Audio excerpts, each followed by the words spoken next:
What an FA Cup semi-final we have had today. Coventry against Manchester United. Manchester United 3-0 up. Coventry came back to take it to extra time. Thought they'd won it right at the death. It was ruled out for offside. And now we go to penalties. Dean Ashton, luckily here to talk us through Manchester United starting. I absolutely love penalties. Oh, well, good. I'm glad you do.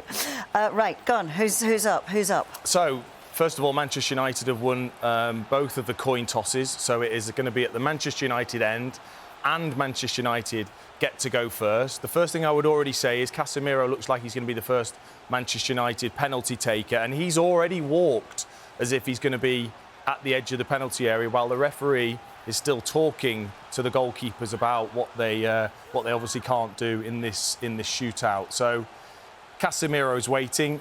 The players are in the middle. All the staff are arms around each other, and this is where, as a player, it's then about, can you clear the mind? Can you remember your process that you've worked on before these games, because you'll practice penalties in this scenario? Can you remember that? Are you second-guessing yourself? So are you going to stay with what you've practiced, or are you going to change because of the moment? Were you a player that always went to the same place? Always. I only ever had two styles of penalty. Yeah. But there was one that was my favourite. And in this sort of situation, it would be, I would stutter up as if I was going to really smash it, and then firm side foot to the right-hand side. So Casemiro's put the ball down. He's had to wait for a considerable amount of time. But we're talking about one of the most decorated, experienced players that's currently playing the game in world football. He's up against Collins as he steps up. Oh no! He's done a Bernardo Silva. And Collins looks across to probably his coach and says, we thought that, we knew that. He just didn't move, Collins. He waited. Casemiro's gone to go down the middle, which looks a great pen if the keeper dives either side. Collins guessed right. It's been a difficult afternoon for Casemiro, hasn't it, playing at centre-half? It has, yeah. He got embarrassed a couple of times for pace when he was seriously flagging in terms of fitness and pace against Haji Wright.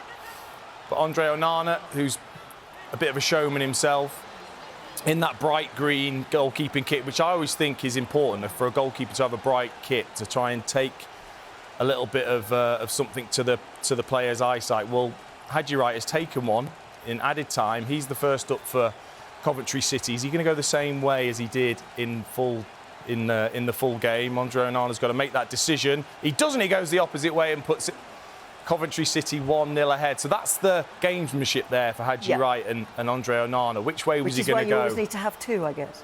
Ideally two, yes. And it's a brilliant penalty. He goes as if he's going to do that same penalty as he did in normal time. He doesn't rush his penalties, does he? The whistle goes and he takes his time. Yeah, and goes straight away. He acted there like a penalty taker, quite calm, took his time, and purposely put it away. And this is where goalkeepers, it's their moment.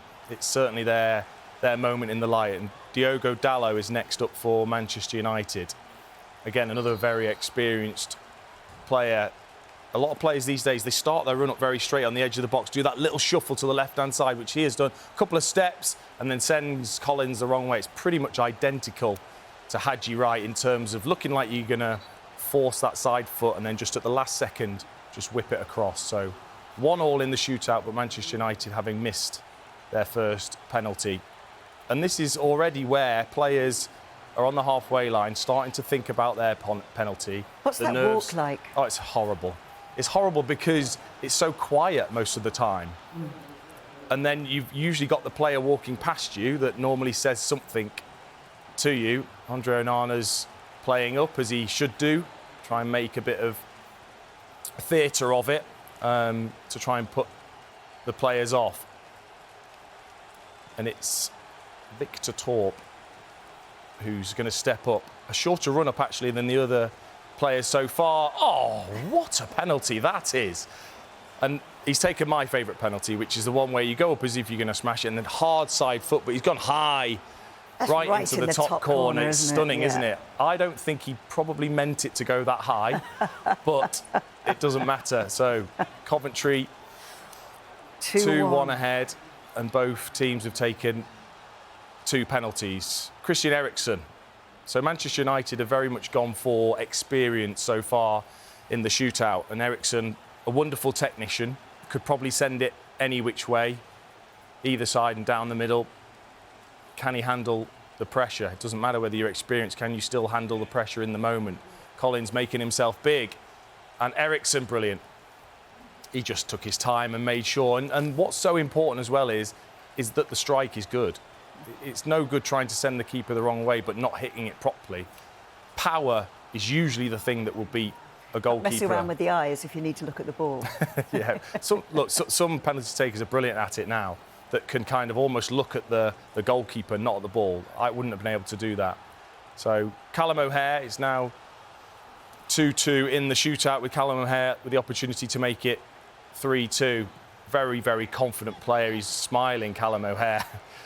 Couple of steps backwards, couple of exhales of big breath, and just Onana saves! Goes the right way. It was in the corner, to be fair to Callum O'Hare, but Onana saves. And would you say it was a good height for the goalkeeper? Or is that being just too picky? I think it's a decent penalty. It's not like it's not like he's put it down the middle. He's tried to go the way he feels comfortable, and sometimes the goalkeeper makes the right decision, and he's guessed. And if O'Hare goes the opposite way, then obviously it looks a great penalty, but that's where the goalkeepers can be the hero. So we're level once again, 2-2. Both teams have missed. The tension of this game is just unrelenting. It is. Bruno Fernandes next. Bruno Fernandes, who you would expect, his penalty record is absolutely outstanding. Short run up, will he do that stutter and little jump? He kind of stutters and just sends Collins the wrong way. And that's where these, I would say, modern penalty takers are so good, because they've got that confidence just to look up at the last second as they stutter. And if the goalkeeper does move, which Collins did, you can then just send it. He had a few words with the goalkeeper as he walked back. Bruno Fernandes. Well, probably because Collins, I'm sure, will have been shouting something towards him, which again is part of it. Yeah. I think goalkeepers should be, and Onana is doing exactly the same. Yeah. And the referee, it's a yellow card for Onana, which is exactly the same as Martinez the other day, where he's yellow carded in regular time, but in the shootout, trying to make the player. It's Ben Sheaf who's going to take this for Coventry, and we're getting now to that time where you definitely do not want to miss. Oh, and he's put it over the top. Oh, Ben Sheaf. He just lifted it too high, and that can be the problem sometimes with taking that one that you try and whip the opposite side. If you get too much on it, it can just go up and over. Onana had gone the opposite way, so he didn't need to make it as accurate as he was trying to in that top part of the net, head in hands, and it wasn't that far over, but it was over. It was over, exactly. And when you take that penalty, it's very easy to hit it over the top.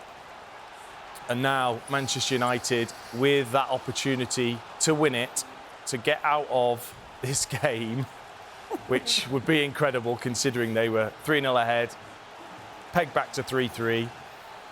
But now Rasmus Højlund has got the opportunity to send Manchester United to the FA Cup final against rivals Manchester City. Collins, can he be the hero once again? You would expect a centre-forward to relish this. What an opportunity. You take the fifth penalty because you want to be the hero. Rasmus Højlund, couple of breaths, little sidestep, goes up and sends Manchester United through to the FA Cup final. They have got away with it big time. I feel sorry for Coventry. Penalties are cruel, but it's the ultimate test in football. 12 yards against the goalkeeper, and Manchester United go through. I mean, it's a moral victory for Coventry, but they won't be going to Wembley again. I mean, it is, as you say, so cruel. And do you think Manchester United deserve it? What's Ten Hag's? It's another final. Has he enhanced his reputation at all? No, he won't have done. No, because of the capitulation and the lack of organisation, the lack of discipline with the last 20 minutes, not to just see a game out that you're in total control of. That is a bad look for the manager, bad look for the players. They've got away with it, ultimately, and Coventry will be absolutely gutted to put the amount of effort that they have to get it back to 3-3, to feel like they've won it in the last seconds of extra time, and now to have missed, and the captain Ben Sheaf sadly is the one that's put it over, and he'll feel like he's culpable, but they're not. They've put in a great effort, and penalties is just that way. It's cruel, but it's exciting. Absolutely, it is exciting for the rest of us. I mean, they go into this game with 3 defeats in their last 4 in the Championship. You can tell it's been preying on their minds, but it looks like they're probably going to miss out on those playoffs as well. I mean, the amount of energy, both physically and emotionally, from this will be really tough. And they've got games in quick succession because of this cup run that they're going to have to catch up. So it's going to be very difficult for Mark Robins to lift his players, to lift himself. Yeah. To be honest, after when you think you've won it in the last seconds, to try and then win the shootout was always going to be difficult. Manchester United, it's now Ten Hag can turn around and say, well, I do get the team to finals. It's not like he's unsuccessful in that. Show what happens, exactly, yeah. And it's going to be obviously a tough game, but what a final we can look forward to. It's a 22nd final for Manchester United, which I believe is a record. They've won it 12 times before, but it's Manchester City in their way again. It is. Of course, that adds something special because of that rivalry. And Manchester United are capable in one-off games, in moments, to cause Manchester City lots of problems. But City will be massive favourites, I think, for that final. Dean, thanks ever so much. It's been a marathon for you. Really appreciate your time and taking us through the penalty shootout. Thanks very much.